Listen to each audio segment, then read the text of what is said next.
Bonjour à tous la famille OM, bienvenue sur le canal Olympien pour cette gazette du Mercato du vendredi 4 juillet.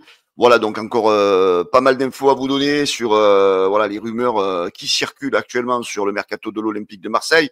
À quelques jours de la reprise, hein, vous le savez, l'OM reprend l'entraînement lundi, je crois c'est le 7 juillet exactement, je ne sais plus si le 7 juillet ça tombe lundi, mais normalement ça sera lundi. Et Roberto de Zerbi espérait avoir quand même beaucoup de joueurs pour la reprise et finalement, ben, on n'en a pas non plus tant que ça, hein, à part Angel Gomez, à part euh, l'anglais là, c'est Girilé, à part Medina. Donc pour l'instant, c'est quand même un peu maigrichon, on va dire, pour la préparation.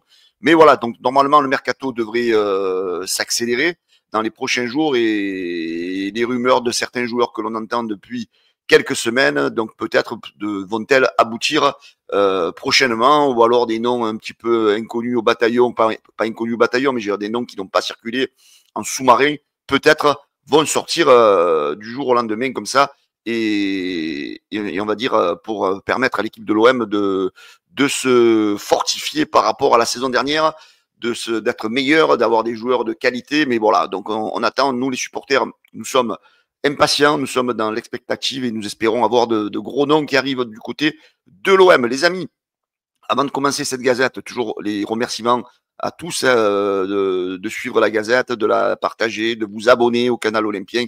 Voilà, en tous les cas, je vous dis un grand merci les amis. Allez, on va débuter cette gazette du Mercato, les amis. Ben oui, vous l'avez autant appris que moi hier. La disparition de Diogo Jota et de son frère lors d'un accident de voiture en Espagne. Voilà, c'est vraiment une grosse perte pour le monde du football. Ben pour Liverpool, il était un joueur de Liverpool. Son frère jouait, je crois, en Ligue 2 portugaise, et surtout pour leur famille, leurs parents. Vous vous rendez compte de ce que c'est perdre deux fils en même temps dans un accident? C'est catastrophique. De leurs épouses. Diogo Jota venait de se marier la semaine d'avant. Il a 3 gamins. Voilà, c'est vraiment une catastrophe. C'est une catastrophe familiale, une catastrophe aussi pour le football, de perdre un joueur de qualité comme il était.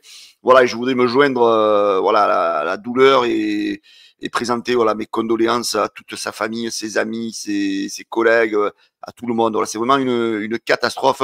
Moi, hier, j'ai mis l'info quasiment de suite dès qu'elle est sortie. C'est Marca qu'il avait sorti dans ma page de Facebook de l'OM, hein, qui compte 118 000 abonnés. Et quand j'ai vu certains commentaires, je me suis dit, putain, que certaines personnes sont vraiment dégueulasses dans cette planète. Je me suis dit, j'ai fait l'article donc en disant, bon, hors OM, hors contexte marseillais, la disparition de joueurs, la disparition d'un être humain. Et t'en as un qui m'a mis en commentaire, et alors, mais où est l'humanité un petit peu dans cette planète? Comment certaines personnes peuvent être autant dégueulasses? C'est pas parce que nous sommes des supporters de l'OM qu'on ne doit pas être peiné par la disparition d'un joueur de foot, même qui n'est pas un joueur de l'Olympique de Marseille. Alors, franchement, des fois, je vois des commentaires qui, franchement, me désolent. Je me dis, mais dans quel monde on vit? Dans quel monde on vit? Comment on peut mettre un tel commentaire? C'est horrible, tout simplement, quoi. C'est horrible. Voilà, donc, je voulais commencer cette gazette, les amis, ben voilà, par cet hommage à Diogo Jota, voilà, qui avait toute sa carrière devant lui, un bon joueur, toute sa vie devant lui, avec ses enfants qui sont en bas âge, son épouse avec laquelle il venait de se marier. Voilà, donc triste, très triste nouvelle, pardon, j'en suis ému. Voilà, au niveau du football européen et mondial, donc on a appris hier. Voilà, voilà les amis. Donc on va commencer cette gazette, les amis, avec tout d'abord voilà, ben une information que vous avez appris hier, hein, c'est que l'Olympique de Marseille serait en négociation avec Timothy Weah, un joueur de la Juve, on en a parlé hier, donc fils de Georges Weah, j'en avais oublié d'en parler. Donc la valeur du joueur serait autour de 15 millions d'euros. On sait que c'est un joueur qui est polyvalent. Du côté de la Provence, ben voilà, on en parle, ça fait partie du sujet numéro 1 actuellement par rapport à l'OM, par rapport au mercato. On dirait qu'il y a une hype là qui se crée autour de Timothy Weah. Mais je vais vous sortir une vidéo après celle-ci. Moi, je vais vous expliquer pourquoi je prendrai un autre joueur à la place de Timothy Weah. Après, ce n'est que mon simple avis. Je vous en parlerai dans la prochaine vidéo qui va sortir dans la matinée. Donc, c'est un joueur voilà qui surtout plaît à l'OM par sa polyvalence. C'est un joueur qui peut à la fois jouer ailier droit pour éventuellement remplacer Greenwood et pourrait aussi éventuellement être la doublure de Murillo éventuellement dans le poste de piston droit, hein, comme le faisait un peu Luis Enrique.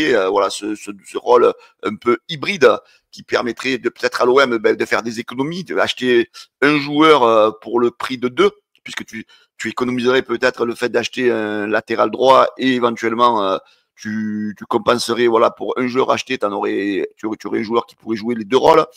Bon, est-ce que c'est la bonne tactique? Est-ce que c'est la tactique d'un club qui n'a pas réellement beaucoup d'argent et qui essaye de recruter intelligemment via la polyvalence?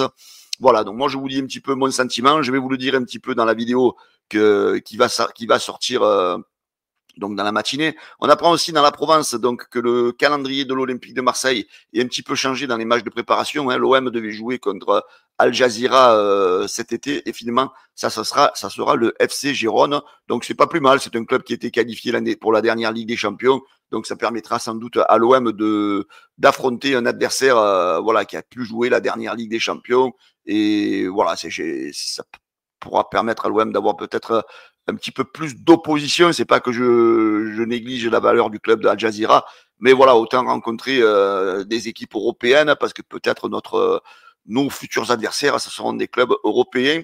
Allez, on continue les amis, donc avec cette Gazette, en parlant justement toujours de Timothy Weah, qui serait aussi donc dans le viseur de Monaco, d'Everton et de Leeds. Voilà, il y a quand même de la concurrence dans le dossier, mais a priori il apprécierait le dossier de l'Olympique de Marseille. Alors là, on va parler un petit peu au niveau des jeunes. Donc officiel, ça y est, c'est fait. Fodé Camara et Félix Bianchi rejoignent l'Olympique de Marseille. Ça a été officialisé hier, donc ils évolueront dans un premier temps avec le groupe Pro 2. Voilà, ça sera des joueurs qui vont jouer dans le Pro 2. Pourquoi pas peut-être voir quelques apparitions en cours de saison si Roberto De Zerbi veut bien les faire jouer. On sait que du côté de l'OM, faire jouer les jeunes, c'est pas non plus le premier objectif. Mais voilà, donc souhaitons la bienvenue à ces deux joueurs, à Fodé Camara et à Félix Bianchi. On leur souhaite le meilleur avec les couleurs de l'Olympique de Marseille. Alors, un autre joueur, lui, par contre, qui est en sens inverse, s'en va de l'Olympique de Marseille parce qu'il est prêté, c'était dans les coulisses et ça a été officialisé hier. Alexis Koum, donc, est bien prêté cette saison du côté de Valenciennes. Voilà, on lui souhaite de s'aguerrir, de gagner du temps de jeu et pourquoi pas de revenir plus fort du côté de l'Olympique de Marseille. Alors lui, un autre jeune, lui par contre, qui devait partir en prêt du côté de Montpellier, on a appris hier que finalement, Soumaïla Traoré n'ira pas à Montpellier et va rester du côté de l'Olympique de Marseille. Voilà, hein, donc là c'était un petit peu la partie info jeune. Maintenant, le dossier, les amis, le dossier Benasser. Alors ça se complique, hein, a priori, il n'y a pas d'accord, hein, les négociations sont toujours bloquées entre l'OM et le Milan AC. Au sujet d'Ismaël Benasser ces dernières heures. Voilà, c'est toujours bloqué. Il n'existe toujours pas d'accord sur le montant du prêt et sur le salaire de 4 millions d'euros par an du joueur. Et aussi, on apprend aussi que le joueur, bien sûr, suscite de l'intérêt en Arabie Saoudite. Voilà, est-ce que ce dossier va caler et Benasser va définitivement partir du côté de l'Arabie Saoudite? Donc, en tous les cas, voilà, ce dossier paraît compliqué et semble stagner depuis quelques semaines. Alors, on en apprend un petit peu plus sur le dossier de Aguerd. Vous savez que l'OM fait le forcing pour l'attirer du côté de Marseille. Et selon Hakim Akos, donc on apprend aussi que hier on ne savait pas l'identité du club italien qui était aussi sur lui. Et a priori, ça serait l'Atalanta Bergame qui serait intéressé par Aguerd. Donc, mauvaise nouvelle pour l'OM, c'est que l'Atalanta joue aussi la Ligue des Champions et souhaite se renforcer dans cette compétition. Mais on sait que l'OM est aussi en concurrence sur ce dossier avec la Juve. Voilà, donc ça fait un peu peut-être l'Atalanta, ça pourrait peut-être être un club intéressant pour Aguerd. Ça lui permettrait de pouvoir jouer aussi la Ligue des Champions et ça fait donc un concurrent de plus pour l'Olympique de Marseille malgré tout. Voilà, qui compliquerait encore l'arrivée du Marocain du côté de l'Olympique de Marseille. Alors lui, il a fait son choix peut-être de ne pas venir à l'OM parce qu'il trouve certains clubs avec un programme plus ambitieux Donc hier, je vous en avais un peu parlé, c'est le fameux Espagnol Pablo Torre, qui est apprécié par l'OM, mais lui, a priori, on a l'impression qu'il apprécie pas trop l'OM parce qu'il serait convaincu par le projet de Majorque. Alors, quand tu es joueur de football, que ton club, le Barça, ne veut pas trop te garder, on a l'impression, et que tu te dis, tu préfères Majorque à l'Olympique de Marseille, j'ai envie de te dire, Mino, reste en Espagne, on n'a pas besoin de toi. J'ai envie de te dire next et va à Majorque. Voilà. Donc voilà, ce joueur, a priori, n'est pas emballé par le projet de l'Olympique de Marseille et préférerait le projet de Majorque. Eh ben, bonne chance à toi du côté de Majorque. Alors lui, il intéresse Ismaël Koné est une piste de la Roma pour pallier au départ de Leandro Paredes, qui devrait quitter la Roma.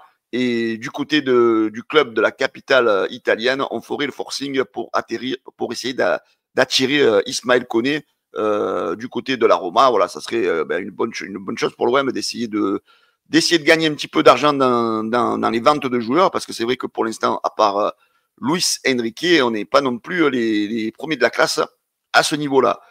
Alors lui, par contre, il s'est ficelé, il va partir, c'est Luis Felipe, pardon, qui devrait donc s'engager avec le Rayo Vallecano en Espagne. Donc a priori, le joueur devrait signer son contrat en début de semaine prochaine. C'est prévu pour lundi, donc en espérant que la visite médicale passe. Donc le joueur devrait partir du côté de l'Espagne, du côté du Rayo Vallecano. Allez, on poursuit les amis avec Azzedine Ounahi. Donc on sait que voilà, ça bloque un petit peu. Il avait les propositions du Spartak Moscou. On sait que le club du Pana et lui aussi voudrait continuer ensemble. On sait que l'OM a une option, voudrait en attirer autour de 12 millions d'euros. On sait que le Pana serait prêt à mettre 9,5 millions d'euros. Voilà. Et pour l'instant, l'OM pense que l'offre des Grecs est insuffisante. Alors j'ai envie de vous dire, est-ce que c'est pas le vrai prix de Ounahi finalement, 9,5 millions d'euros? Est-ce que l'OM ne voit pas trop grand? Voilà. Est-ce qu'il vaut mieux pas lâcher pour après se garder le joueur si finalement personne ne le veut? Bon, c'est vrai, nous en sommes qu'au début du mercato, mais comme je dis, voilà, il vaut mieux prendre ce qu'il y a que tenter l'impossible, parce que bon, on a l'impression que les pistes ne sont pas non plus énormes. Il n'y a pas beaucoup de clubs au portillon pour Ounahi. Alors, les amis, on poursuit avec, a priori, une nouvelle rumeur. C'est Jérémy Sarmiento. Donc, c'est un joueur de Brighton. C'est un joueur que Roberto De Zerbi avait eu sous ses ordres sur la saison 2022-2023. Alors, j'ai envie de vous dire que cette nouvelle rumeur, donc, elle provient d'un YouTuber, je ne connais pas Xdot, donc j'ai envie de vous dire, allez la prendre avec des pincettes. Et l'OM serait peut-être intéressé par ce joueur. Alors j'ai envie de vous dire, franchement, j'ai vu un petit peu ses stats. C'est pas non plus du top, on va dire. Hein. C'est un jeune joueur. Hein. Il est d'origine équatorienne. Il a 23 ans. Bon, il n'est pas non plus si jeune que ça. Hein. Il a 23 ans. C'est un joueur qui est estimé autour de 7 millions d'euros sur Transfermarkt. Il n'a pas non plus, comme je vous disais, des stats impressionnantes. C'est un joueur qui est en contrat jusqu'en 2027 avec Brighton. Il joue ailier gauche. Il est polyvalent sur l'aile droite et en tant que milieu offensif. Donc, et quand on regarde, je vous dis, voilà, ses résultats sur la saison dernière, ses stats en championship. Donc, il a joué 35 matchs. Il a mis que 4 buts. 2 matchs en FA Cup, pas de but. Un match en Première Ligue, pas de but. Voilà, donc un joueur, j'ai envie de vous dire, un peu léger, un peu léger à mon idée, un peu léger aussi comme la source de la rumeur. Voilà, donc je vous en ai parlé parce qu'il fallait peut-être un peu l'évoquer, mais voilà, donc une rumeur parmi tant d'autres, j'ai envie de vous dire. Voilà, les amis, voilà, cette gazette du mercato se termine.